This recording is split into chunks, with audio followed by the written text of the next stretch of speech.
হর হর মহাদেব, হর হর মহাদেব। আমরা চলেছি মদমাইশের উদ্দেশ্যে।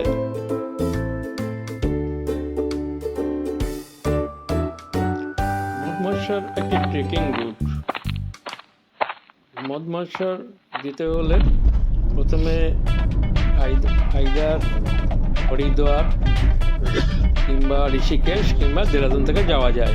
আমরা গেছিলাম ঋষিকেশ থেকে। ঋষিকেশে থাকার জায়গা বাবা কালী কমলী তলা আছে বাজারের উপরেই, সেখানেও থাকা যায়, অথবা ঋষিকেশে বাস স্ট্যান্ডের কাছে হোটেল আছে অনেক, থেকে বাস ছাড়ে উকিমঠের। ঋষিকেশ থেকে উকিমঠ যেতে হবে আমাদের। বাস ছাড়াও শেয়ার কারও পাওয়া যায়। শেয়ার গাড়িতে উকিমঠ পর্যন্ত পৌঁছেছিলাম।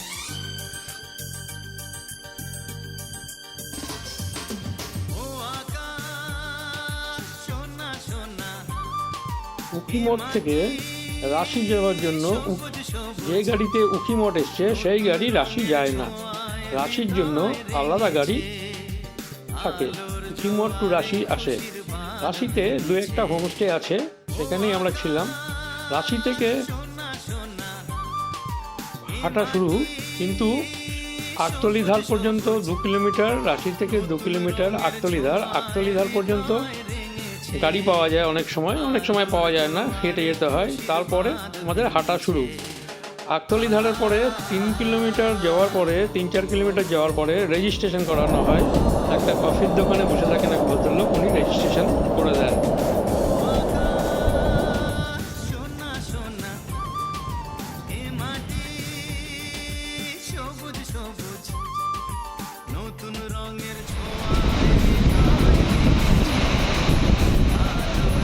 এটা হচ্ছে লোয়ার বামতলি। লোয়ার বামতলিতে ব্রিজ উপরে ছিল, ভেঙে যাওয়ার জন্য নিচে দিয়ে এরকম ভাঙা ব্রিজ তৈরি করেছে, একটা টেম্পোরারি ব্রিজ তৈরি করেছে, সেটা লোয়ার বামতলি এটাকে বলে।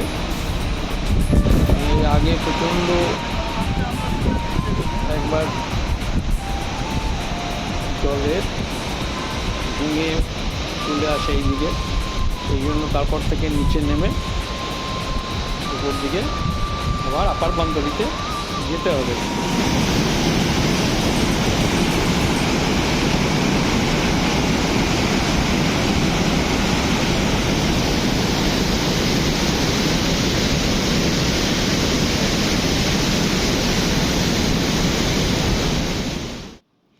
নানু, আমরা আপার বামতলিতে না থেকে নানুতে ছিলাম।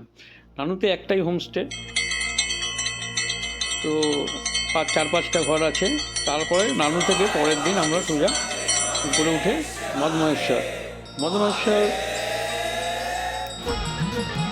মদমাইশ্বরের সন্ধ্যা আরতি অবশ্যই দেখবেন।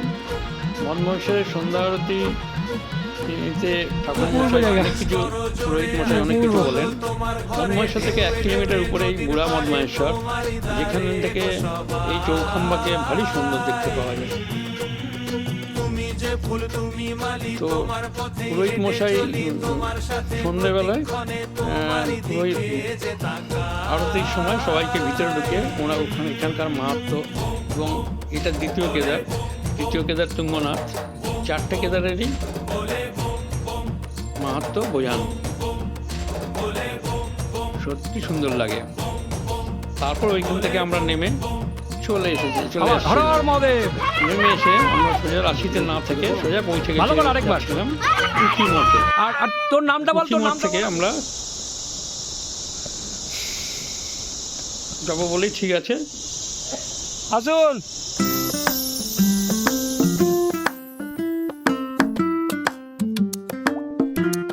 উকিমঠ থেকে আমরা সোজা চলে এসেছিলাম চোপটাতে।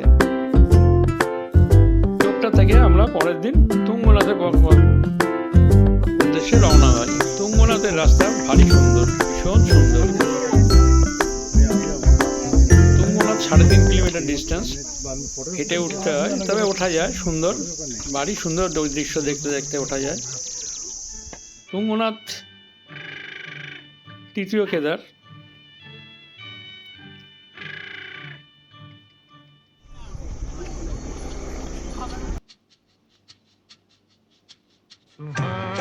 তুঙ্গনাথের রাস্তায়।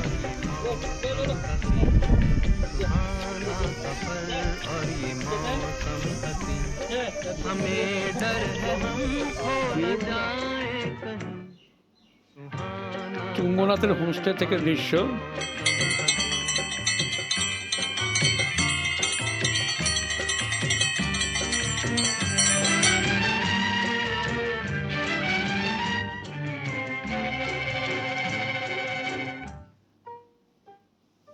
তুঙ্গনাথ থেকে 1 কিলোমিটার উপরে চন্দ্রশিলা, এটাও খুব সুন্দর। চন্দ্রশিলা থেকে সূর্যটা সত্যিই সুন্দর, দেখার মতন। আমরা সেই দেখতে ভোরবেলা উঠেছিলাম। बाहर बेचैन है किसकी धुन पर, कहीं गुनगुन कहीं रुन झुन के जैसे नाचे जमीन। ভিডিওটা দেখার জন্য ধন্যবাদ।